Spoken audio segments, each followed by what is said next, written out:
és necessari que els polítics donin exemple de compliment de les normes vigents.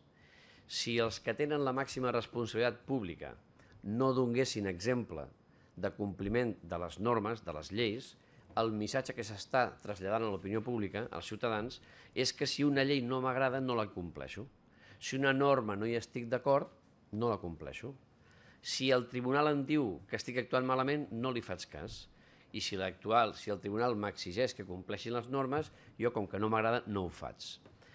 Per aquest camí acabarem tenint un Parlament antisistema, i que el Parlament, la màxima institució de Catalunya, sigui la que precisament es converteix en un Parlament antisistema a través de l'incompliment de les normes que legitimen precisament la pròpia existència del Parlament de Catalunya, que són la Constitució espanyola i l'Estatut d'Autonomia de Catalunya, l'actuació és del tot irresponsable.